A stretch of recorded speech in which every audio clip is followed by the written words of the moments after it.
नमस्कार बंधुओं। एक नगर में एक मध्यम वर्गीय परिवार रहता था। परिवार बहुत अमीर नहीं था, लेकिन उनके घर में प्रेम, संस्कार और संतोष की कमी नहीं थी। घर का एक बेटा था। बचपन में वह बहुत सीधा, शांत और आज्ञाकारी था। सुबह उठकर माता पिता के चरण स्पर्श करता, पढ़ाई करता और बड़ों का सम्मान करता था। उसकी माँ अक्सर कहती थी, बेटा, इंसान की सबसे बड़ी पूंजी उसका चरित्र होता है। और पिता कहते थे, धन खो जाए तो फिर मिल सकता है, लेकिन चरित्र खो जाए तो जीवन भर पछताना पड़ता है। बचपन में वह इन बातों का ध्यान से सुनता नहीं था। समय बीतता गया। बेटा किशोरावस्था में पहुंचा। अब उसके अंदर नई इच्छाएं जागने लगी। वह अपने दोस्तों को महंगे मोबाइल, फैशनेबल कपड़े और दिखावे की जिंदगी जीते हुए देखता। धीरे धीरे उसके मन में तुलना का बीज पड़ गया। एक दिन उसने सोचा, हमारे पास इतना कम क्यों है? दूसरे के पास सब कुछ है। यही से उसके मन में असंतोष का पहला पौधा उग गया। वह पौधा बहुत छोटा था। अगर उसी समय उसे समझा दिया जाता और वह खुद समझ जाता तो शायद वह पौधा वहीं उखड़ जाता। लेकिन ऐसा नहीं हुआ। एक दिन स्कूल में कुछ लड़कों ने उसे अपने साथ बैठाना शुरू किया। वे पढ़ाई कम और दिखावा ज़्यादा करते थे। शुरू में उसे उनकी बातें अच्छी नहीं लगती, लेकिन रोज़ रोज़ साथ रहने से वही बातें उसे सामान्य लगने लगी। एक दिन उन लड़कों ने कहा, इतना सीधा बनकर क्या मिलेगा? जिंदगी मज़े लेने के लिए है। उसने विरोध नहीं किया। वही उसकी पहली गलती थी। बुरी आदतें कभी दरवाज़ा तोड़कर घर में नहीं आती, वही मेहमान बनकर आती है और धीरे धीरे घर की मालकिन बन जाती है। अब वह घर में कम और दोस्तों के साथ ज़्यादा रहने लगा। माँ समझाती, बेटा, संगति बहुत सोच समझकर चुननी चाहिए, लेकिन उसे लगता मैं पुरानी सोच की है। जो माता पिता कभी उसे सबसे समझदार लगते थे, अब वही उसे पुराने विचारों के और कम पढ़े लिखे लगने लगा। समय आगे बढ़ा। अब वह झूठ बोलने लगा। हर बात माता पिता को समझाने लगा। पहले छोटा झूठ, फिर थोड़ा बड़ा, फिर झूठ उसके सामान्य बात बन गया। एक दिन उसकी माँ ने पूछा, बेटा, कहाँ जा रहे हो? उसने कहा, पढ़ने। लेकिन वह दोस्तों के साथ घूमने चला गया। उस दिन घर लौटते समय उसके मन ने उसे टोका। अंतरात्मा बोली, यह गलत है, लेकिन उसके अंदर से अहंकार ये बोल दिया, यह सही है। लेकिन उसने उस आवाज़ को अनसुना कर दिया। जिस दिन इंसान अपनी अंतरात्मा की आवाज़ को दबाना शुरू कर देता है, उसी दिन उसका पतन की यात्रा शुरू हो जाती है। धीरे धीरे उसके अंदर अहंकार भी बढ़ने लगा, ताकत भी दिखाने लगा और अपने कर्म पर पछताने के सिवाय वो हंसने लगा। उसे लगने लगा कि वह सब जानता है, सब कुछ मानता है और सब उससे पहचानता है। उसे किसी की सलाह की ज़रूरत नहीं है, क्योंकि वह खुद ज्ञानवान और समझदार है। माता पिता की बातें उसे बोझ लगने लगी। गुरुओं की सीख उसे उपदेश लगने लगी। वह स्कूल जाता था, किताब पढ़ता था, लेकिन किताब वो सिर्फ नाम के लिए पढ़ता था। वह हमेशा सोचता रहता था, कब कितना और कैसे कितना बड़ा बन जाऊं।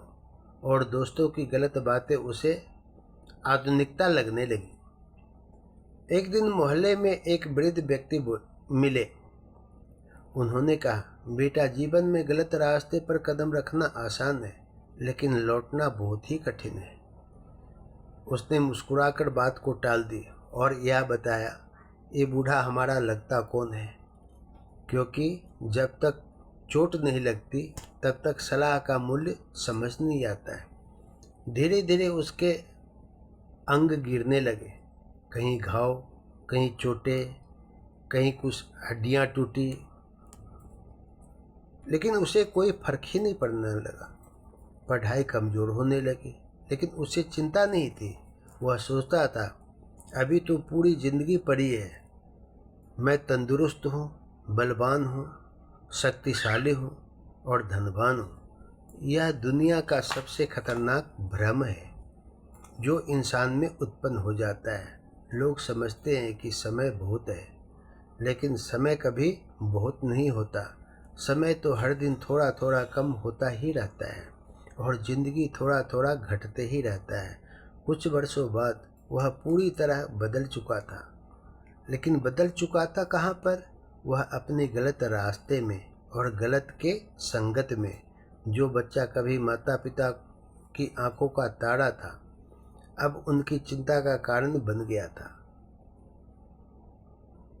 उसके घर में तनाव बढ़ने लगा।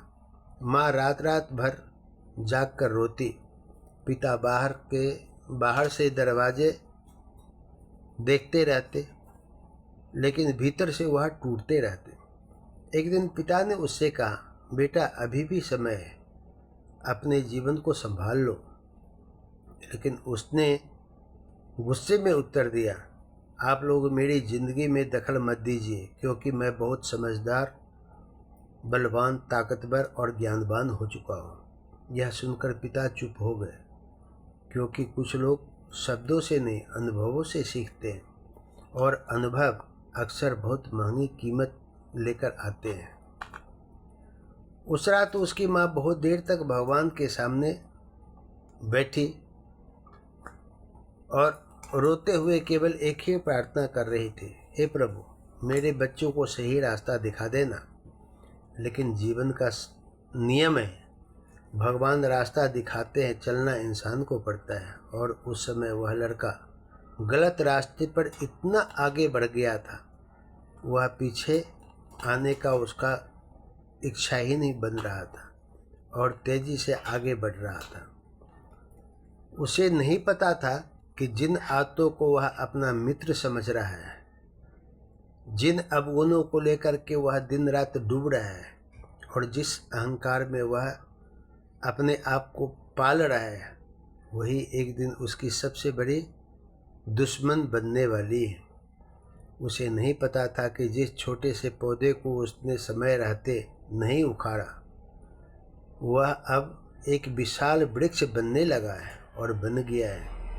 और जब बुराई की जड़ें गहरी हो जाती है, तब उन्हें उखाड़ने में पूरा जीवन लग जाता है, जीवन समाप्त हो जाता है। एक शाम वह घर देर लौटा। माँ दरवाजे पर खड़ी उसका इंतजार कर रही थी। माँ ने पूछा, बेटा खाना खा लिया था या घर पर खाओगे? उसने रुखे स्वर में कहा, इतनी पूछताछ मत किया करो, क्योंकि मैं समझदार हूँ और मेरे आगे पीछे 10 आदमी हैं। माँ कुछ नहीं बोली, उसकी आंखें भर आई। उसे पहली बार लगा कि उसका बेटा उससे बहुत दूर होता जा रहा है, लेकिन माँ का दिल आशा नहीं छोड़ता।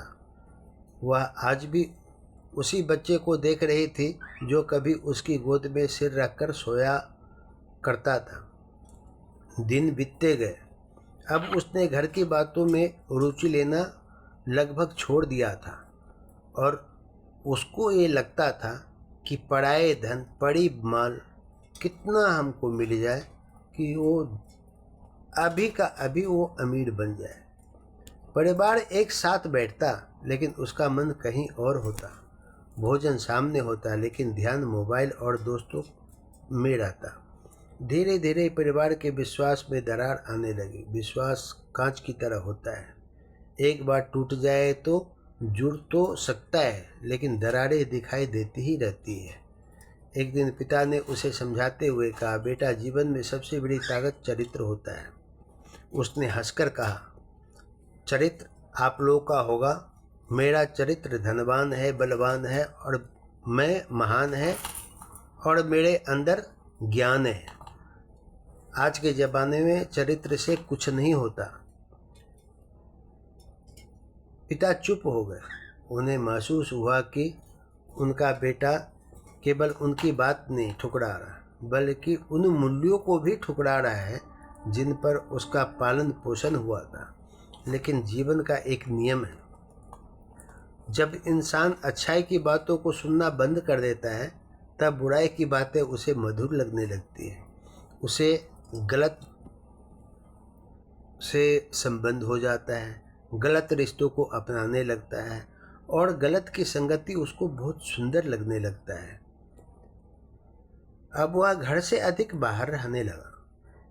हर चौक चौराहे, हर बुजुर्गों को वह अपने आप को विद्वान, काबिल, ताकतवर और धनवान बताता। धीरे धीरे उसके खर्च बढ़ने लगे, क्योंकि कुछ उसने शुरुआत की कमाई कर रखी थी और उस कमाई को वह बढ़ाते बढ़ाते इतना यह सोचने लगा कि हमसे बड़ा धनवान और विद्वान, काबिल और ताकतवर कोई नहीं है। आवश्यकताएं इच्छाएं में बदल गई और इच्छाएं लालच में। उसे हर नई चीज चाहिए थी, हर वह वस्तु चाहिए थी जो दूसरे के पास थी। लेकिन मध्यम वर्गीय परिवार की सीमाएं होती है। हर माँ बाप अपने बच्चों को खुश देखना चाहते हैं, लेकिन हर इच्छा पूरी नहीं कर सकते। एक दिन उसने घर में कहा, मुझे नया मोबाइल अभी का अभी चाहिए। पिता ने शांत स्वर में कहा, अभी संभव नहीं है बेटा, कुछ समय बाद ले लेंगे। उसने चोरी करना शुरू कर दिया। बस इतना ही सुनना था। वह नाराज होकर कमरे में चला गया और पिता को अभद्र गालियां देना शुरू कर दिया। उसे लगा कि उसके माता पिता उसकी इच्छाओं को नहीं समझते, क्योंकि वह ताकतवर, धनवान और बलवान है। लेकिन वह यह नहीं समझ पाया है कि उसके पिता अपनी कई इच्छाओं को त्याग करके उसके भविष्य के लिए बचत कर रहे थे।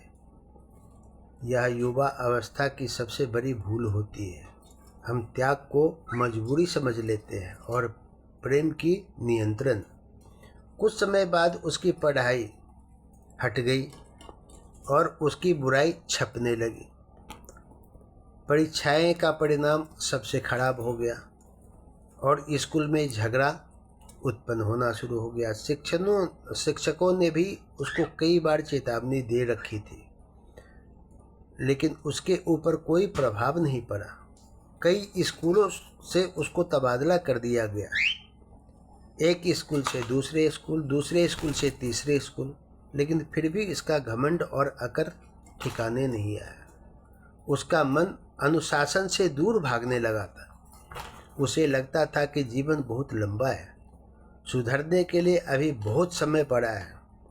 कम समय में गृहस्थी बसा लेना, परिवार कर लेना और अपने मन मुताबिक जिंदगी को जी लेना।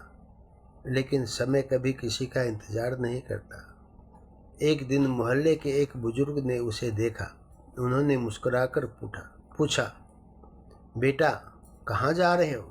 उसने कहा, बस ऐसे ही दोस्तों के साथ यार दोस्त चौक चौराहे पर बैठे हुए हैं। बुजुर्ग बोले, याद रखना, जीवन में रास्ते हमेशा मंजिल तय करते हैं। वह मुस्कुराकर आगे बढ़ गया। उसे लगा कि यह भी एक सामान्य सलाहकार है जो रोड पर चलते हुए मुसाफिर को दिया करता है।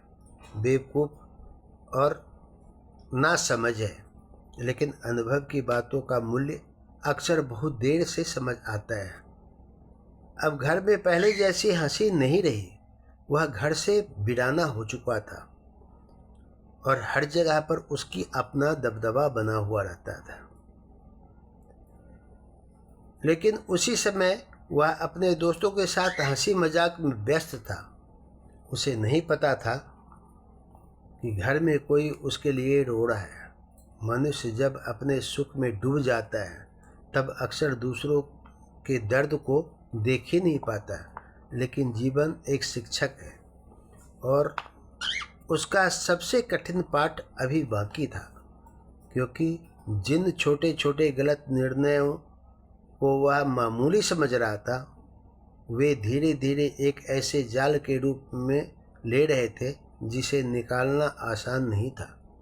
बुराई की जड़ें और गहरी होती जा रही थी और वह यह समझ ही नहीं पा रहा था कि उसके पैरों के नीचे की जमीन धीरे धीरे कितना दूर तक खिसक चुकी है। अगर ये कहानी अच्छी लगी हो तो लाइक शेयर सब्सक्राइब ज़रूर कीजिएगा। खासकर अपने परिवार में अपने बच्चों के साथ ज़रूर सुनाइएगा, ताकि उसका भविष्य बिगड़ने से पहले वो सही मार्ग पकड़ ले। धन्यवाद। फिर मिलेंगे आपको एक और नई कहानी के साथ।